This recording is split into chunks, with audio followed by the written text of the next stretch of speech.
नमस्कार सभी विद्यार्थियों का एक बार फिर से एग्री कोचिंग बाय विकास सर परिवार में स्वागत करता हूं। हम लोग रोज एग्रीकल्चर के बेहतरीन प्रश्नों के साथ मुलाकात करते हैं। जैसा कि आप लोगों को पता है, कृषि विज्ञान से संबंधित जितने भी एग्जाम होते हैं, चाहे वो कॉम्पिटिटिव एग्जाम हो, चाहे भर्ती परीक्षा हो, कृषि पर्यवेक्षक, agriculture TGT, PGT, IBPS, FO, BHU, ICR, जो भी इस तरीके के एग्जाम होते हैं उनकी तैयारी से संबंधित प्रश्नों को रोजाना लेकर आते हैं। प्यारे विद्यार्थियों, जितने भी आप लोग हमारे चैनल से जुड़े हैं, सबका हम एग्री कोचिंग बाय विकास सर परिवार में स्वागत करते हैं। चलिए आज की क्लास शुरू की जाए। आज की क्लास के अंदर 75 प्रश्नों को रखा गया है, जो कि परीक्षा की दृष्टि से काफ़ी मोस्ट और इम्पोर्टेंट साबित होंगे। तो आप लोग शुरू से लेकर लास्ट तक जरूर देखिएगा इस वीडियो को, क्योंकि एग्रीकल्चर की किसी भी एग्जाम की तैयारी कर रहे हैं उसके लिए काफ़ी मोस्ट और इम्पोर्टेंट क्वेश्चन है। क्वेश्चन नंबर फर्स्ट देखेंगे, निम्नलिखित में से कौन सा एक बाध्य रसायन है? आपको बताना है कौन सा एक बाध्य रसायन है। फ्यूराडॉन, श्रेडान या फ्यूराडेंटिन या नियॉन। तो इसका जो राइट आंसर हो जाएगा दोस्तों वो हो जाएगा फ्यूराडेंटिन। सी ऑप्शन यहाँ पर राइट आंसर हो जाएगा। क्वेश्चन नंबर 2 आपकी स्क्रीन पर है, बग में भोजन और लार नलिका बनती है। आपको बताना भोजन और लार नलिका बनती है मैंडिबिल से, मैक्सिली से या रोस्ट्रम से या ए और बी दोनों से ही। तो भोजन और लार जो नलिका बनती है बग में, वो बनती है मैंडिबिल्स और मैक्सिलरी दोनों से। ठीक है, तो यहाँ पर हमारा डी ऑप्शन राइट आंसर हो जाएगा दोस्तों। ए और बी दोनों राइट आंसर हो जाएगा। क्वेश्चन नंबर 3 देखेंगे, थ्रिप्स किस गण में आता है? थ्रिप्स का आपको आर्डर बताना है, कौन से आर्डर के अंतर्गत आता है। तो इसका जो राइट आंसर हो जाएगा दोस्तों वो हो जाएगा बी ऑप्शन, थाईसिनेप्टेरा। थाईसिनेप्टेरा के आर्डर के अंतर्गत आता है थ्रिप्स जो है। क्वेश्चन नंबर 4 देखेंगे, किसके अगले जोड़े पंख एलिट्रा कहलाते हैं? तो बताना है किसके अगले जोड़े जो पंख है एलिट्रा कहलाते हैं। आर्थोप्टेरा, हेमिप्टेरा, कोलियोप्टेरा या आइसोप्टेरा। तो इसका जो राइट आंसर हो जाएगा दोस्तों वो हो जाएगा C option, Coleoptera. C option यहाँ पर राइट आंसर। क्वेश्चन नंबर 5 देखेंगे, खोदने वाली टांगें पाई जाती हैं मोल क्रेटस में, हाउस क्रेटर में या डंग बीटल में या सो बॉक्स में। तो इसका जो राइट आंसर हो जाएगा, खोदने वाली टांगे पूछ रहा है किसके अंदर पाई जाती हैं, तो मोल क्रेटर के अंदर पाई जाती हैं। ए ऑप्शन यहाँ पर राइट आंसर हो जाएगा, मोल क्रिकेट्स। चलते हैं क्वेश्चन नंबर 6 नंबर क्वेश्चन आपकी स्क्रीन पर है। क्वेश्चन कह रहा है, जलोढ़ मृदाएं होती हैं अस्तरीय मृदाएं, अंतःस्तरीय मृदाएं या स्तरीय मृदाएं या इनमें से कोई नहीं। तो जलोढ़ जो मृदाएं होती हैं वो स्तरीय मृदाएं होती हैं। सी ऑप्शन यहाँ पर राइट आंसर हो जाएगा दोस्तों। क्वेश्चन नंबर 7, मृदा जिसमें 35% बालू और उसके बाद देखेंगे 45% सिल्ट और 20% कले हों, वह मृदा क्या कहलाएगी? बलुई दोमट, दोमट या बलुई कले दोमट या बलुई कले। तो काफ़ी मोस्ट और इम्पोर्टेंट क्वेश्चन है दोस्तों। 35% बालू, 45% सिल्ट और 20% कले अगर ऐसी मृदाओं के अंदर पाया जाता है तो वो हमारी दोमट मृदा कहलाएगी। बी ऑप्शन यहाँ पर राइट आंसर हो जाएगा।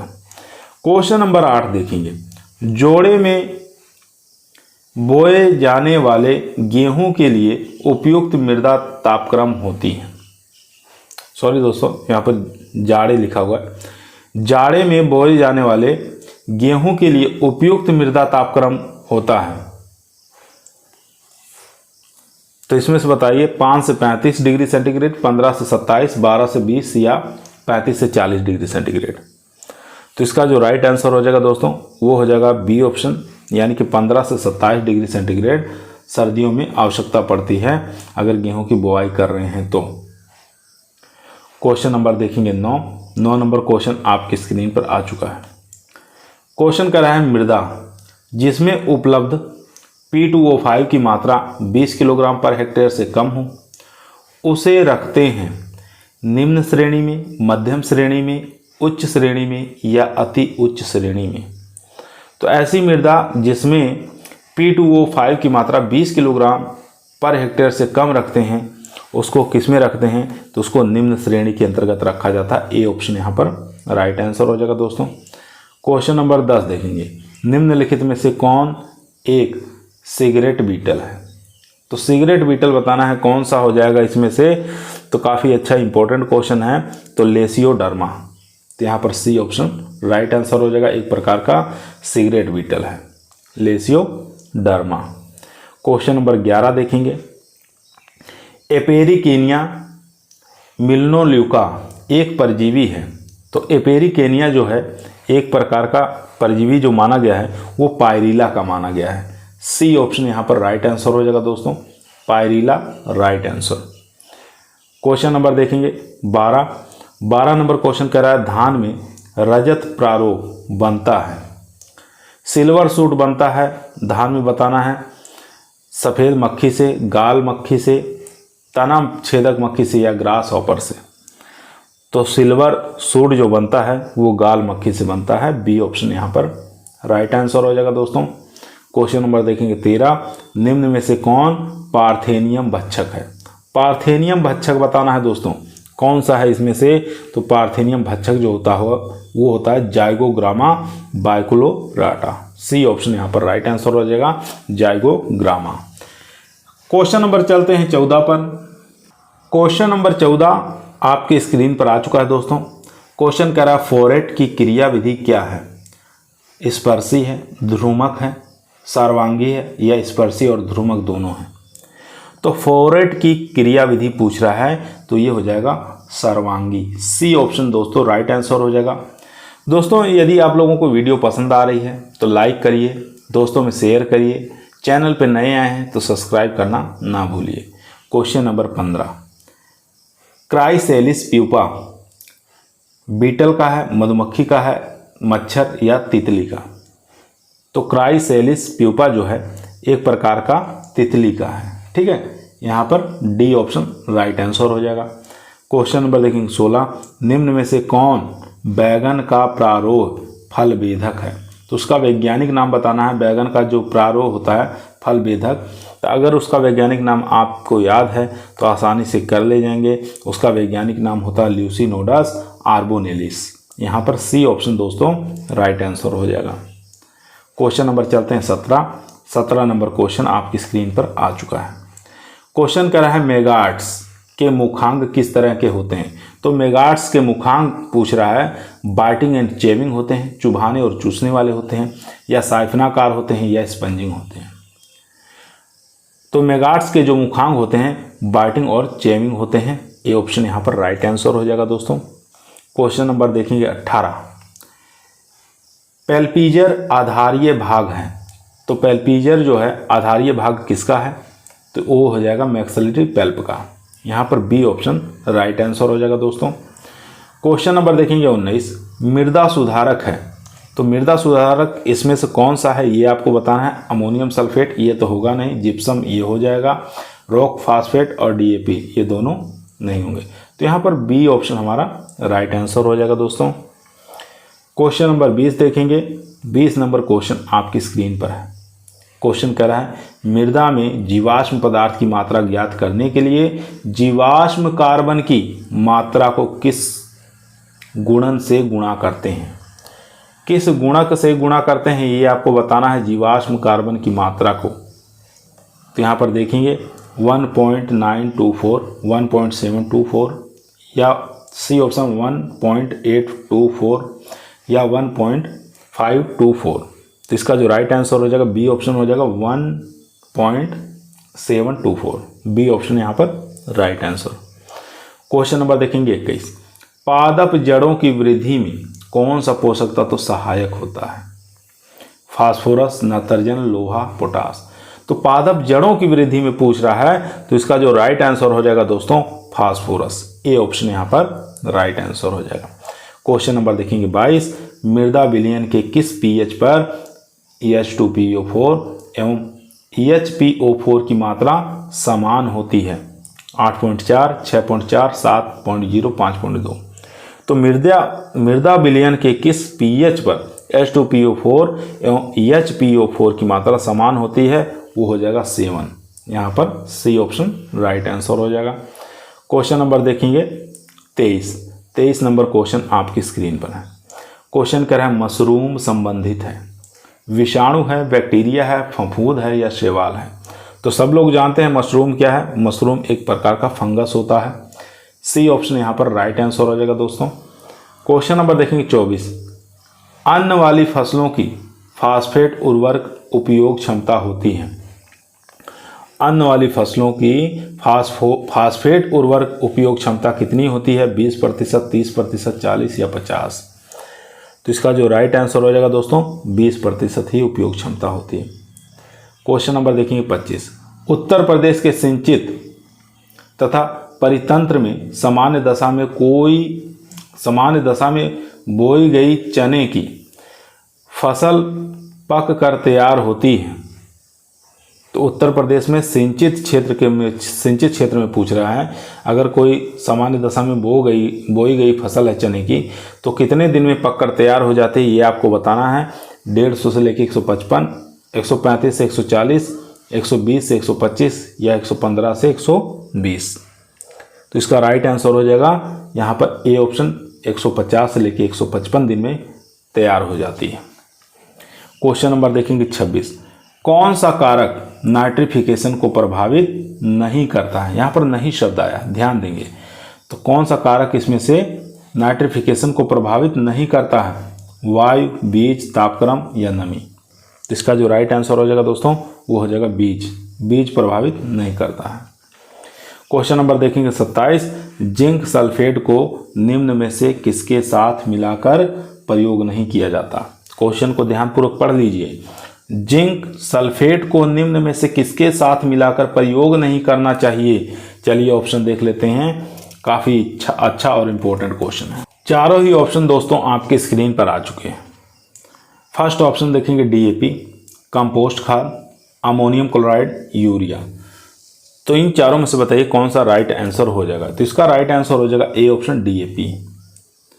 क्वेश्चन नंबर देखेंगे 28, कीटनाशक निम्न में से किस तंत्र को विशेष प्रभावित करते हैं? उत्सर्जन तंत्र, पाचन तंत्र, तंत्रिका तंत्र या रक्त संचार तंत्र? तो इसका जो राइट आंसर हो जाएगा दोस्तों वो हो जाएगा सी ऑप्शन, तंत्रिका तंत्र। सी ऑप्शन यहाँ पर राइट आंसर हो जाएगा। क्वेश्चन नंबर देखेंगे 29, मूंगफली की खली में औसत पाया जाता है 7.3% नाइट्रोजन, 10.5% नाइट्रोजन, 12.4% नाइट्रोजन या 4.2% नाइट्रोजन? तो मूंगफली के जो खली में देखा जाता है 7.3% तक नाइट्रोजन देखने को मिलता है। क्वेश्चन नंबर देखेंगे 30, यूरिया में नाइट्रोजन पाई जाती है अमोनिया के रूप में, नाइट्रेट के रूप में, एमाइड के रूप में या इनमें से कोई नहीं? तो यूरिया में जो नाइट्रोजन पाई जाती है वो पाई जाती है एमाइड के रूप में दोस्तों। यहाँ पर सी ऑप्शन राइट आंसर हो जाएगा। क्वेश्चन नंबर चलेंगे 31 नंबर क्वेश्चन आपकी स्क्रीन पर आ चुका है। क्वेश्चन कह रहा है नाइट्रोजन उर्वरक एक अच्छी अनुक्रिया प्रदर्शित करते हैं जब उनका प्रयोग किया जाता है। तो नाइट्रोजन उर्वरक अच्छी अनुक्रिया प्रदर्शित करते हैं जब उनका प्रयोग किया जाता है। कब करेंगे ये आपको बताना है। पूर्ण मात्रा बुआई के समय मृदा मिलाने पर, या पूर्ण मात्रा 2 भागों में देने पर, पूर्ण मात्रा 3 भागों में देने पर, या इनमें से कोई नहीं? तो सब लोग जानते हैं इसका जो राइट आंसर हो जाएगा यहाँ पर वो हो जाएगा सी ऑप्शन, पूर्ण मात्रा 3 भागों में बांट देना चाहिए। सी ऑप्शन यहाँ पर राइट आंसर हो जाएगा। क्वेश्चन नंबर देखेंगे 32, प्राइमरी मैक्रोन्यूट्रिएंट कौन सा है? NPK, phosphorus, potash, zinc. ये यहाँ पे सूक्ष्म आ गए, ये तो होगा नहीं। कैल्शियम, यहाँ पर पोटास, कैल्शियम, सल्फर, ये भी नहीं होगा। Fe, MnCO, ये भी नहीं। तो यहाँ पर प्राइमरी मैक्रोन्यूट्रिएंट पूछ रहा है तो ये NPK हो जाएगा। नाइट्रोजन, फास्फोरस, पोटास ये प्राथमिक होते हैं। सेकेंडरी में आपके आ जाएंगे मैग्नीशियम, सल्फर और कैल्शियम। कैल्शियम, मैग्नीशियम, सल्फर ये सेकेंडरी में आ जाएंगे। बाकी इसके अलावा जो भी बचे हैं वो सूक्ष्म में आ जाएंगे। उसके बाद चलते हैं क्वेश्चन नंबर 33। गंधक से अच्छी अनुक्रिया प्राप्त होती है? आलू की फसल में, तिलहन की फसल में, अनाज वाली फसलों या चारे वाली फसल? यानी कि सल्फर से अच्छी अनुक्रिया किसमें प्राप्त होती है, ये आपको बताना है। तो आप लोग जानते हैं क्या हो जाएगा इसका राइट, बी ऑप्शन। तिलहन की फसल के लिए गंधक सल्फर की काफ़ी ज़्यादा आवश्यकता होता है, क्योंकि तेल की मात्रा अगर बढ़ाना है तो सल्फर की मात्रा काफ़ी ज़्यादा उसमें देना पड़ता है। क्वेश्चन नंबर देखेंगे 34। गंधक की कमी के लक्षण सर्वप्रथम दिखाई देते हैं, यानी सल्फर की कमी के लक्षण सर्वप्रथम कहाँ पर दिखाई देते हैं? नई बढ़वार पत्ती पर, पुरानी पत्तियों पर, तनों पर, या इनमें से कोई नहीं? तो इसका जो राइट आंसर हो जाएगा ए ऑप्शन, नई बढ़वार वाली पत्तियों पर। क्वेश्चन नंबर देखेंगे 35।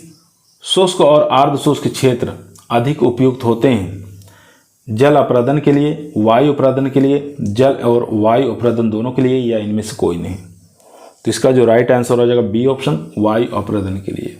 बी ऑप्शन यहाँ पर राइट आंसर दोस्तों। क्वेश्चन नंबर देखेंगे 36 नंबर क्वेश्चन कर रहा है बीज रहित फल है, बनने को क्या कहा जाता है? अगर सीडलेस कोई फ्रूट है तो उसकी बनने की क्रिया को क्या कहते हैं?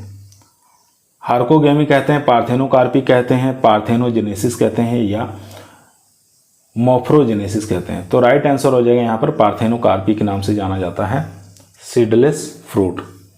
क्वेश्चन नंबर देखेंगे 37। डोलोमाइट का सूत्र पूछ रहा है, क्या हो जाएगा? तो डोलोमाइट का सूत्र जो होता है कैल्शियम मैग्नीशियम CO3, ये हो जाएगा बी ऑप्शन यहाँ पर राइट आंसर। क्वेश्चन नंबर देखेंगे 38। गेहूं है, आपको बताना गेहूं क्या है, C3 पौधा है, C4 पौधा है, या दोनों है, या इनमें से कोई नहीं? तो गेहूं एक प्रकार का C3 प्लांट होता है। ज्वार, बाजरा, मक्का याद रखेंगे C4 प्लांट। चलते हैं क्वेश्चन नंबर 39 पर। क्वेश्चन नंबर देखेंगे 39। निम्न में से कौन सी फसल सभी ऋतुओं में बोई जाती है? तो कौन सी ऐसी फसल है जो सभी ऋतुओं में बो सकते हैं? गन्ना, मूंगफली, मसूर या मक्का? तो राइट आंसर हो जाएगा मक्का। डी ऑप्शन यहाँ पर राइट आंसर हो जाएगा दोस्तों। क्वेश्चन नंबर 40 देखेंगे। किस शाखा का मृदा की उत्पत्ति, मृदा का वर्गीकरण तथा वर्णन से इसको क्या कहा जाता है, किस नाम से जाना जाता है? तो इसको पेडोलॉजी के नाम से जानते हैं। सी ऑप्शन यहाँ पर राइट आंसर हो जाएगा दोस्तों। Question number 41। भारत में सस्य जलवायु क्षेत्रों की संख्या कितनी है? 10 है, 15 है, 12 है, 6 है? तो सस्य जलवायु क्षेत्रों की संख्या भारत के अंदर वो है 15। बी ऑप्शन यहाँ पर राइट आंसर हो जाएगा दोस्तों। क्वेश्चन नंबर चलेंगे 42 नंबर काफ़ी आसान और इजी क्वेश्चन है। क्वेश्चन कर रहा है पौधों के आदर्श प्रारूप की अवधारणा सर्वप्रथम प्रस्तुत की गई थी किसके द्वारा? CM डोनाल्ड के द्वारा। यही हमारा राइट आंसर हो जाएगा। CM डोनाल्ड के द्वारा ही पौधों की आदर्श प्रारूप की अवधारणा सबसे पहले प्रस्तुत की गई थी। याद रखेंगे ए ऑप्शन यहाँ पर राइट आंसर हो जाएगा। Question number 43। Intensive agriculture area programme प्रारंभ हुआ था 1963, 1964, 1967, 1970। तो काफ़ी इंपॉर्टेंट क्वेश्चन है, बहुत बार एग्जामों में आ चुका है। तो इसकी जो शुरुआत हुई थी वो हुई थी 1964 में। बी ऑप्शन यहाँ पर राइट आंसर हो जाएगा। क्वेश्चन नंबर 44 देखेंगे। बकरी की विदेशी ब्रीड कौन सी इसमें से? सुरती है, बीटल है, अंगोरा है, जमुनापारी? तो नाम से ही पता चल रहा है कौन सी यहाँ पे विदेशी हो जाएगी। तो अंगोरा जो है एक प्रकार की विदेशी ब्रीड है। सी ऑप्शन यहाँ पर राइट आंसर हो जाएगा दोस्तों। क्वेश्चन नंबर देखेंगे 45 नंबर क्वेश्चन आपकी स्क्रीन पर है। क्वेश्चन कर रहा है निम्न में से कौन सा एक रोग पशु से मनुष्य में फैलता है यानी कि संचार होता है? सूकर ज्वर, पोकनी, गलघोटू या लेप्टोस्पाइरोसिस? तो यही डी ऑप्शन हमारा राइट आंसर हो जाएगा, लेप्टोस्पाइरोसिस। डी ऑप्शन यहाँ पर राइट आंसर। क्वेश्चन नंबर 46 देखेंगे। सामान्यतः दुग्ध कैन का निर्माण किया जाता है, जो मिल्क कैन होते हैं उसका निर्माण किससे किया जाता है? तो ये आपको बताना है। क्रोमियम तथा मिश्रित धातु से, एल्यूमिनियम तथा मिश्रित धातु से, लोहा और मिश्रित धातु, या निकेल या मिश्रित धातु? तो राइट आंसर हो जाएगा एल्यूमिनियम और मिश्रित धातु से इसका निर्माण किया जाता है। बी ऑप्शन यहाँ पर राइट आंसर हो जाएगा दोस्तों। क्वेश्चन नंबर चलेंगे 47 नंबर क्वेश्चन आपकी स्क्रीन पर आ चुका है। क्वेश्चन कह रहा है गाय के कृत्रिम गर्भाधान के लिए अनुमोदित तरल वीर्य की मात्रा कितनी होती है? 0.2 ml, 0.8 ml, 1.5 ml या 2 ml? तो राइट आंसर हो जाएगा 2 ml की आवश्यकता होती है। डी ऑप्शन यहाँ पर राइट आंसर हो जाएगा। क्वेश्चन नंबर देखेंगे 48। आउट ब्रीडिंग है दो विभिन्न नस्लों के असंबंधित पशुओं का, एक ही नस्ल के दो असंबंधित पशुओं का, या एक ही नस्ल के दो संबंधित पशुओं का। तो इंपॉर्टेंट क्वेश्चन है, आउट ब्रीडिंग पूछ रहा है, तो सी ऑप्शन यहाँ पर राइट आंसर हो जाएगा, एक ही नस्ल के दो असंबंधित पशुओं का। सी ऑप्शन यहाँ पर राइट आंसर। क्वेश्चन नंबर देखेंगे 49 नंबर क्वेश्चन कह रहा है खाद्य पदार्थों में यूरिया का वर्गीकरण, ठीक है, यूरिया का वर्गीकरण किस प्रकार किया जा सकता है? आपको बताना है, उच्च ऊर्जा दाना में, निम्न ऊर्जा चारा में, या असली प्रोटीन के स्रोत में, या नॉन प्रोटीन नाइट्रोजन में। तो इसका जो राइट आंसर हो जाएगा दोस्तों वो हो जाएगा D option, non protein nitrogen में। यहाँ पर डी ऑप्शन राइट आंसर हो जाएगा। चलते हैं क्वेश्चन नंबर 50। क्वेश्चन नंबर दोस्तों 50 आपकी स्क्रीन पर आ चुका है, ध्यानपूर्वक पढ़ेंगे और इसका आंसर देंगे। क्वेश्चन कह रहा है गाय में आदर्श शुष्क काल ड्राई पीरियड होता है, कितने दिनों का होता है ये आपको बताना है। 30 दिन का होता है, 40 दिन का होता है, 60 दिन का होता है, 80 दिन का होता है। तो इसका राइट आंसर हो जाएगा 2 मंथ यानी कि 60 दिन का होता है। दोस्तों यदि आप लोगों को वीडियो पसंद आ रही है तो लाइक ज़रूर करिए, दोस्तों में शेयर करिए, चैनल पर नए आए हैं सब्सक्राइब करना ना भूलिए। इसी तरीके की वीडियो हम रोजाना लेकर आते रहते हैं। क्वेश्चन नंबर 51, ऑपरेशन फ्लड योजना संबंधित है कुक्कुट विकास से, डेयरी विकास से, भूमि विकास से, या बाढ़ विकास से? तो ऑपरेशन फ्लड के बारे में पूछ रहा है, तो ऑपरेशन फ्लड का संबंध होता है डेयरी विकास से। बी ऑप्शन यहाँ पर राइट आंसर हो जाएगा। क्वेश्चन नंबर देखेंगे 52, थनैला दूध की पहचान करने हेतु परीक्षण किया जाता है, कौन सा टेस्ट किया जाता है? तो इसके लिए जो टेस्ट करते हैं स्ट्रिप कप टेस्ट किया जाता है, बहुत ही अच्छा टेस्ट है थनैला के लिए। सी ऑप्शन यहाँ पर राइट आंसर हो जाएगा दोस्तों। क्वेश्चन नंबर देखेंगे 53 नंबर क्वेश्चन आपकी स्क्रीन पर आ चुका है। क्वेश्चन कर रहा है भारतीय भैंस निम्न में से किस समूह में आती है? तो भारतीय भैंस किस समूह में आती है? तो आप लोग जानते हैं बॉस बोवलिस में आती है, इस समूह में इसको रखा गया है। डी ऑप्शन यहाँ पर राइट आंसर हो जाएगा। क्वेश्चन नंबर 54 देखेंगे, जब शुद्ध नस्ल के असंबंधित पशुओं का प्रजनन कराया जाता है तो उसको किस क्रॉस के नाम से जानते हैं? Cross breeding, out breeding, back crossing, या टॉप क्रॉसिंग? जब शुद्ध नस्ल के असंबंधित पशुओं को प्रजनन कराया जाता है तो उसको हम आउट ब्रीडिंग के नाम से जानते हैं। यहाँ पर बी ऑप्शन यहाँ पर राइट आंसर हो जाएगा। क्वेश्चन नंबर 55, निम्न में से कौन सी वीर्य एकत्रीकरण की सबसे अच्छी विधि मानी गई है? वीर्य एकत्रीकरण, सीमन कलेक्शन की सबसे अच्छी विधि कौन सी है? तो इसका जो राइट आंसर हो जाएगा दोस्तों वो हो जाएगा कृत्रिम योनि। डी ऑप्शन यहाँ पर राइट आंसर हो जाएगा। क्वेश्चन नंबर देखेंगे 56 नंबर क्वेश्चन आपकी स्क्रीन पर है। क्वेश्चन कर रहा है कृत्रिम गर्भाधान केंद्रों पर वीर्य निम्न में से किस तापक्रम पर भंडारित किया जाता है? किस तापक्रम पर भंडारित किया जाता है ये आपको बताना है। 20 degree centigrade, 15 degree centigrade, 10 degree centigrade, यानी कि 5 डिग्री सेंटीग्रेड। तो यही हमारा डी ऑप्शन राइट आंसर हो जाएगा।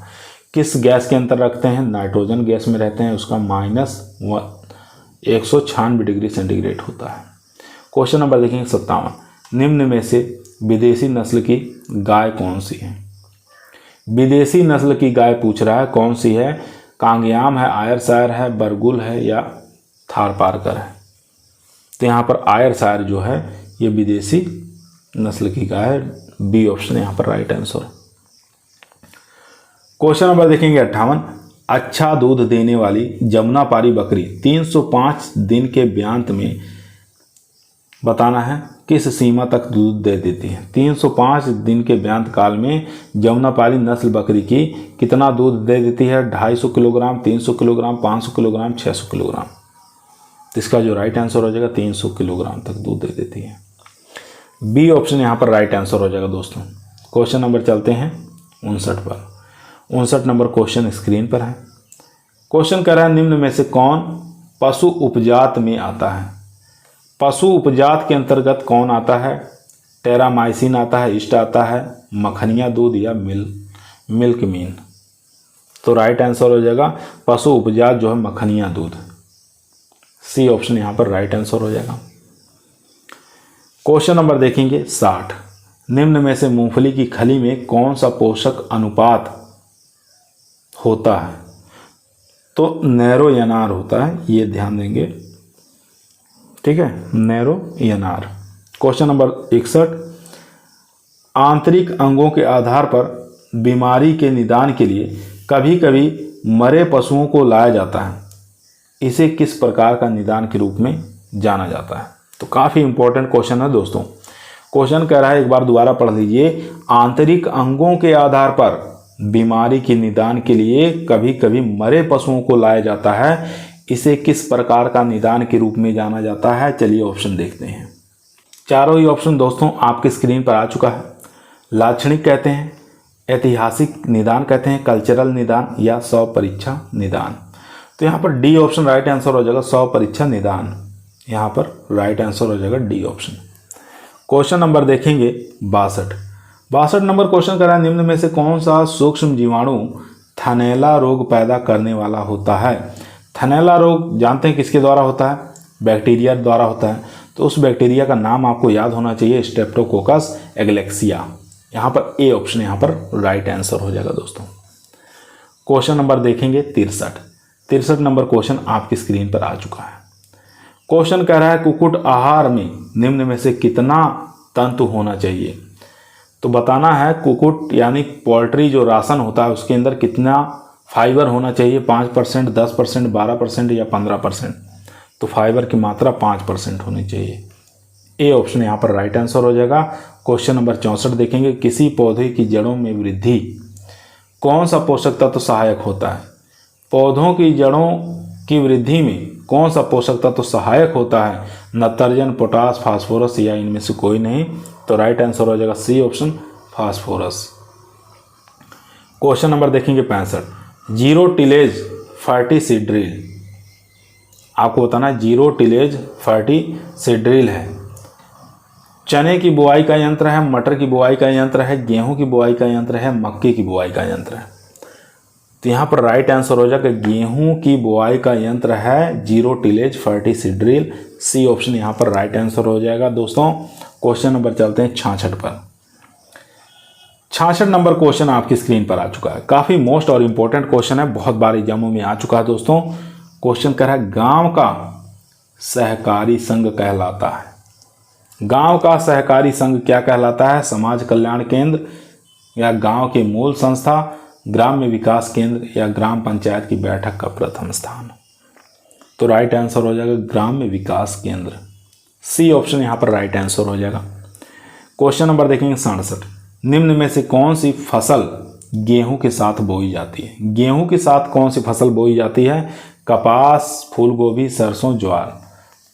तो आप लोग देखे होंगे गेहूं के साथ अधिकतर सरसों को ही बोया जाता है। सी ऑप्शन यहाँ पर राइट आंसर हो जाएगा। क्वेश्चन नंबर 68 देखेंगे, पशु आहार की मात्रा निर्भर करती है। तो पशु आहार की जो मात्रा है किस पर निर्भर करती है। पशु की लंबाई पर, पशु की नस्ल पर, पशु की ऊंचाई पर, पशु के भार पर। तो इंपॉर्टेंट क्वेश्चन है दोस्तों। यदि आप लोगों को एग्रीकल्चर के किसी भी एग्जाम में सिलेक्शन लेना है तो ईमानदारी के साथ चैनल को जरूर सब्सक्राइब करें। यह आपका परिवार है जो सरकारी नौकरी की तरफ ले जाएगा। क्वेश्चन नंबर 68 का आप लोग आंसर दीजिए। पशु आहार की मात्रा निर्भर किस पर करती है, ये आपको बताना है। तो ये हो जाएगा आंसर पशु के भार पर निर्भर करती है। डी ऑप्शन यहाँ पर राइट आंसर। क्वेश्चन नंबर देखेंगे 69 नंबर क्वेश्चन कह रहा है, national research centre for integrated pest management NRC-IPM कहाँ स्थित है। कहाँ पर स्थित है NRC-IPM। तो इसका जो राइट आंसर हो जाएगा दोस्तों वो हो जाएगा कहाँ पर बताइए। 69 का क्या आंसर हो जाएगा। तो इसका जो राइट आंसर हो जाएगा वो हो जाएगा दिल्ली में स्थित है। ए ऑप्शन यहाँ पर राइट आंसर हो जाएगा, यानी कि दिल्ली में स्थित है। क्वेश्चन नंबर देखेंगे 70, सीड प्लॉट विधि अपनाई जाती है। तो सीड प्लॉट जो टेक्निक है कौन सी फसल में अपनाई जाती है? गेहूं में, धान में, आलू में, बाजरा में। तो आलू में अपनाई जाती है। किसमें? आलू में। क्वेश्चन नंबर 71 देखेंगे, मैदानी क्षेत्रों में चुकंदर की खेती की जाती है। मैदानी क्षेत्रों में चुकंदर की खेती कब करते हैं? खरीफ में करते हैं, रबी में करते हैं, जायद में करते हैं, या सभी में करते हैं? तो राइट आंसर हो जाएगा ये रबी में करते हैं। ठीक है, मैदानी क्षेत्रों में चुकंदर की अगर खेती करेंगे तो रबी के सीजन में ही की जाती है। बी ऑप्शन आप यहाँ पर याद रखेंगे। क्वेश्चन नंबर चलते हैं 72 पर। क्वेश्चन नंबर दोस्तों 72 आपके स्क्रीन पर आ चुका है। क्वेश्चन कह रहा है अमेरिकन कपास की बीज दर है। तो अमेरिकन कपास के सीड रेट बताना है 15 से 25 किलोग्राम पर हेक्टेयर, 30 से 40 किलोग्राम पर हेक्टेयर, 50 से 60 किलोग्राम पर हेक्टेयर, या 60 से 75 किलोग्राम पर हेक्टेयर। तो काफ़ी मोस्ट और इम्पोर्टेंट क्वेश्चन है। तो अमेरिकन कपास की जो सीड रेट रखते हैं वो 15 से लेकर 25 किलोग्राम ही रखा जाता है। ए ऑप्शन यहाँ पर राइट आंसर हो जाएगा दोस्तों। क्वेश्चन नंबर देखेंगे 73, फ्लेरिस माइनर खरपतवार को कम करने में कौन सा फसल चक्र सहायक है?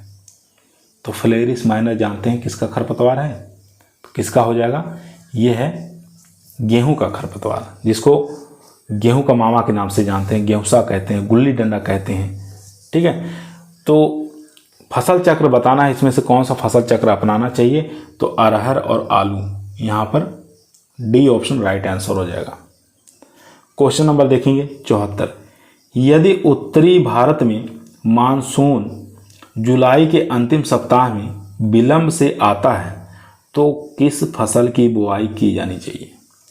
यदि उत्तरी भारत में मानसून जुलाई के अंतिम सप्ताह में यानी कि लेट देरी से आता है तो कौन सी फसल बोई जानी चाहिए? ये आपको बताना है। मूंगफली, धान, सोयाबीन, कपास या बाजरा। तो राइट आंसर हो जाएगा बाजरा की फसल बोनी चाहिए। डी ऑप्शन यहाँ पर राइट आंसर हो जाएगा दोस्तों। क्वेश्चन नंबर देखेंगे 75 नंबर क्वेश्चन आपकी स्क्रीन पर आ चुका है। क्वेश्चन कह रहा है उत्पादन प्रक्रिया के दीर्घकाल में कुल आय होनी चाहिए चल लागत से अधिक, अचल लागत से अधिक, कुल लागत से अधिक, या इनमें से कोई नहीं। तो 75 का जो राइट आंसर हो जाएगा कुल लागत से अधिक होनी चाहिए। सी ऑप्शन यहाँ पर राइट आंसर हो जाएगा दोस्तों, यानी सी ऑप्शन यहाँ पर राइट आंसर हो जाएगा, कुल लागत से अधिक होनी चाहिए। क्वेश्चन नंबर 76 आज के इस वीडियो का लास्ट क्वेश्चन, अंतिम क्वेश्चन। क्वेश्चन कह रहा है कौन सा म्यूरेट ऑफ पोटास कहलाता है? तो इसमें से बताना है कौन सा ऐसा खाद है, उर्वरक है इसमें से बताना है जो म्यूरेट ऑफ पोटास कहलाता है। पोटेशियम नाइट्रेट, या पोटेशियम क्लोराइड, या पोटेशियम सल्फेट, या उपरोक्त सभी। तो पोटेशियम जो क्लोराइड है इसको म्यूरेट ऑफ पोटास के नाम से जाना जाता है। यहाँ पर बी ऑप्शन राइट आंसर हो जाएगा, पोटेशियम क्लोराइड। ठीक है, म्यूरेट ऑफ पोटास कहलाता है। आज की वीडियो दोस्तों हमारी यहीं समाप्त हुई। आप लोगों को कैसी लगी कमेंट के अंदर बताइए। पसंद आए हो तो लाइक करिए, दोस्तों में शेयर करिए। चैनल पे नए आए हैं सब्सक्राइब करना ना भूलिए। कल फिर मुलाकात करते हैं एक नई वीडियो के साथ। तब तक सभी लोगों को धन्यवाद।